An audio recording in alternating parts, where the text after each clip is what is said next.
Hello, my dear students. Welcome to my class.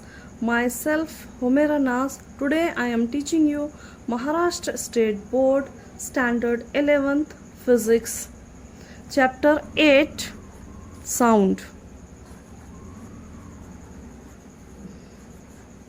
Sound means sound किसे कहते हैं? Sound is one form of energy. Sound का मतलब क्या है? It is one form of energy होता है which travel in the form of waves, जो कि waves form में travel करता है. ठीक है, तो sound is one form of energy which travels through waves. तो waves क्या होते हैं, है ना? हमारे पास अभी क्वेश्चन राइज होता है कि waves किसे कहते हैं. तो लेट्स सी, हम एक स्मॉल डेमोन्स्ट्रेशन देखते हैं. ठीक है, हमने यहाँ पर एक पॉट लिया हुआ है, उसमें मैंने पानी लिया हुआ है. ठीक है, अब यहाँ पर देखिए, थोड़ा स्टेशनरी होने दीजिए वाटर को. अब जैसे मैं स्टोन इसमें ड्रॉप करती हूँ, तो यहाँ पर आपने देखिए कि यहाँ पर क्या नज़र आया आपको. ये देखिए, यहाँ पर जैसे स्टोन ड्रॉप हुआ तो आपको यहाँ पर वेव्स फॉर्म नज़र आए. देखिए, अगर मैं थोड़ा डीप भी करती हूँ अपने फिंगर को, तो यहाँ पर आपको क्या हो रहा है, वेव्स नज़र आ रहे हैं. तो व्हाट इज़ वेव?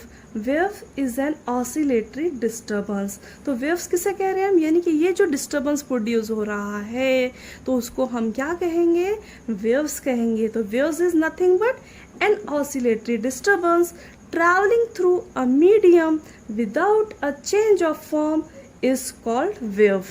ठीक है, तो वेव का मतलब क्या हो रहा है, ऑसिलेटरी डिस्टर्बेंस, तो उसको हम वेव कहते हैं. अब हम देखेंगे कि ये वेव जो होता है, इसको और क्या डेफिनेशन क्या है, क्या वेव कैरीज और transfer energy from one point two another.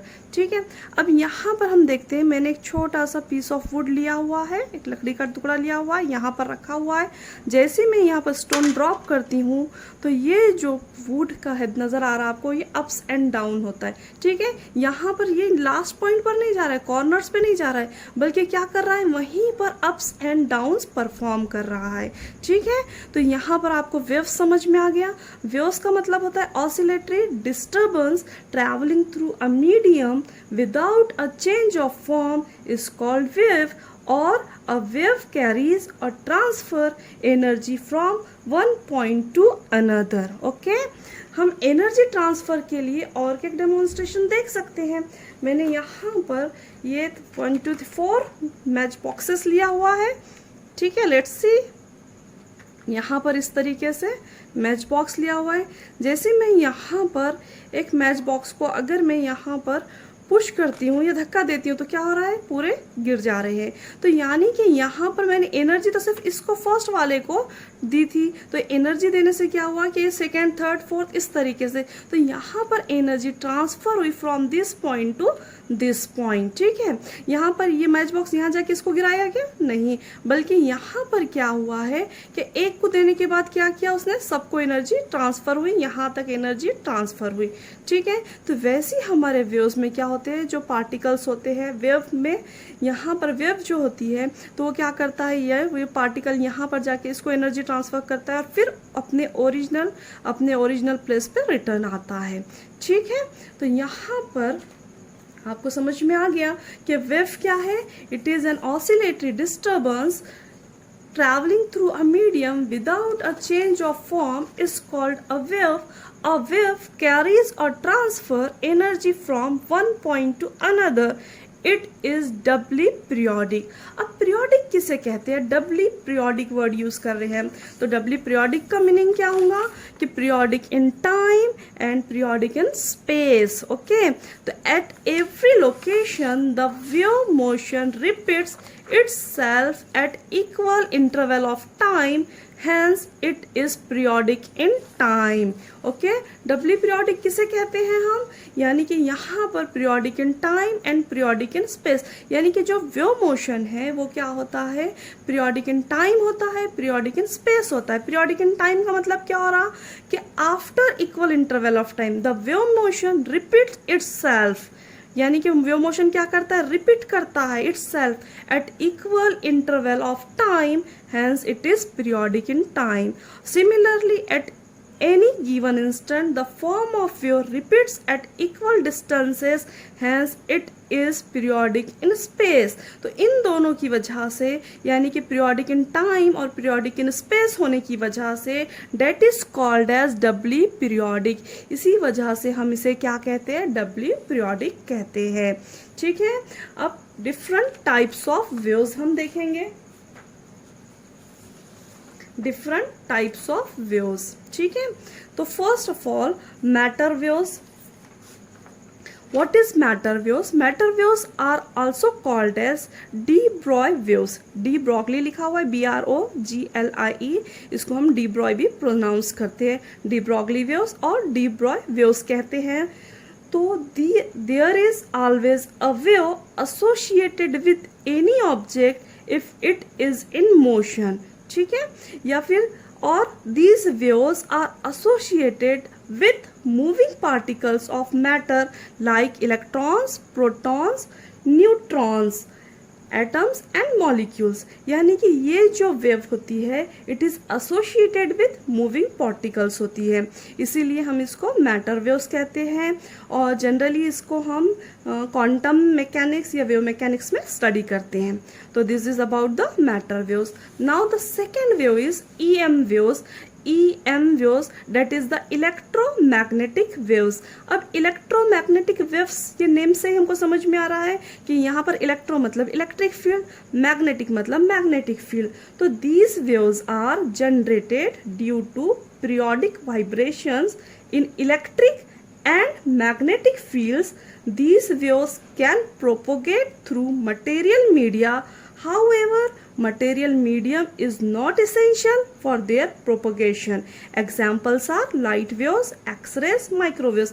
इस वेव के लिए, इस वेव को ट्रैवल करने के लिए मटेरियल मीडियम ज़रूरी नहीं होता है। These waves do not require any medium for their propagation। Okay, तो this is the electromagnetic waves and generally हम इसको, इसकी स्पीड को c से डिनोट करते हैं and it is 3 × 10⁸ metre per second होती है। That is the speed of electromagnetic waves.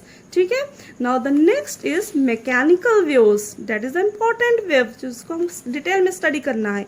Mechanical waves are also called as elastic waves.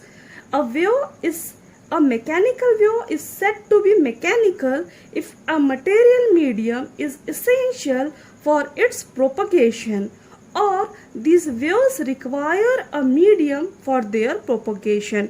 यानी कि मैकेनिकल वेव्स को ट्रैवल करने के लिए एक मीडियम की ज़रूरत होती है।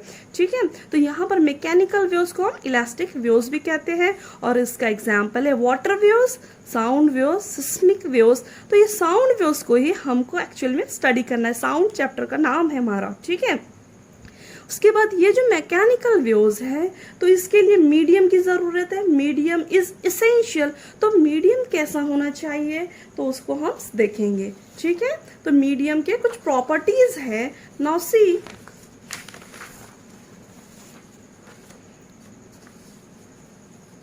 the medium should be continuous and elastic so that the medium regains original state after removal of deforming forces। This is the first property of a medium. कौन से मीडियम के लिए? जहाँ से मैकेनिकल वेव ट्रैवल करेंगी उस medium के लिए। तो फर्स्ट प्रॉपर्टी है कि मीडियम कंटिन्यूअस और इलास्टिक। इलास्टिक किसे कहते हैं? फॉर एग्जांपल ये हमारी स्किन है, ठीक है, स्किन पर अगर हमने डिफॉर्मिंग फोर्स किसे कहेंगे? जो डिफॉर्मेशन प्रोड्यूस करती है, यानी कि जो बिगाड़ प्रोड्यूस करती है। तो मैंने यहाँ पर एक डिफॉर्मिंग फोर्स अप्लाई की, अप्लाई करने के बाद मैंने डिफॉर्मिंग फोर्स को यहाँ पर रिमूव कर दिया तो it comes its original shape. तो यानी कि यहाँ पर रिमूवल ऑफ डिफॉर्मिंग फोर्स करने के बाद अगर regains to its original state आता है तो उसको हम इलास्टिक कहते हैं। ठीक है, तो the medium should be continuous and elastic so that the medium regains original state after removal of deforming forces। Now the second property, the medium should possess inertia। The medium must be capable of storing energy end of transferring it in the form of waves. तो यहाँ पर inertia की को importance है। Medium should possess inertia. Inertia की meaning होता है to resist any change, यानी कि क्या करना है, कोई भी चेंज को रेजिस्ट करना है, तो उसे हम इनर्शिया कहते हैं। तो एक बहुत फेमस हमारे पास बहुत ही फेमस डेमोन्स्ट्रेशन जो है, जो जनरली किया जाता है कि एक ग्लास लिया जाता है, ठीक है। ग्लास पर हमने क्या किया, यहाँ पर मैंने एक कार्ड रखा हुआ, यहाँ पर हम इसको फ्लिप करेंगे इस तरीके से। फ्लिप करने के बाद क्या हो गया कि कॉइन यहाँ पर ग्लास के अंदर चला गया। That is a very famous experiment. तो यहाँ पर क्या हो रहा है कि ये जो कॉइन है अंदर की तरफ, तो ये कॉइन क्या कर रहा है, चेंज को रेजिस्ट कर रहा है।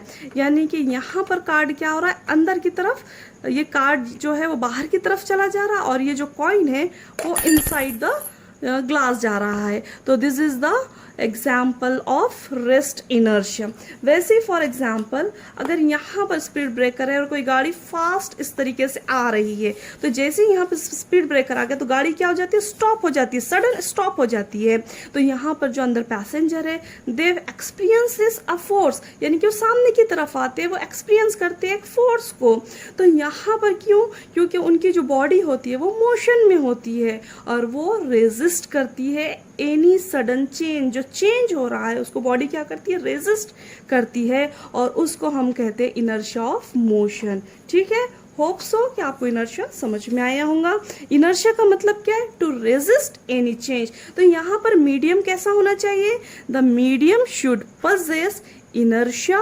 The medium must be capable of storing energy and of transferring it in the form of waves. Okay, this is the second property. Now the last third property, that is the frictional resistance of the medium must be negligible so that the oscillations will not be damped. तो अब oscillations क्या होते हैं, damping क्या होती है, पहले तो ये समझ में आ गया कि हमको frictional resistance क्या होना चाहिए, negligible होना चाहिए।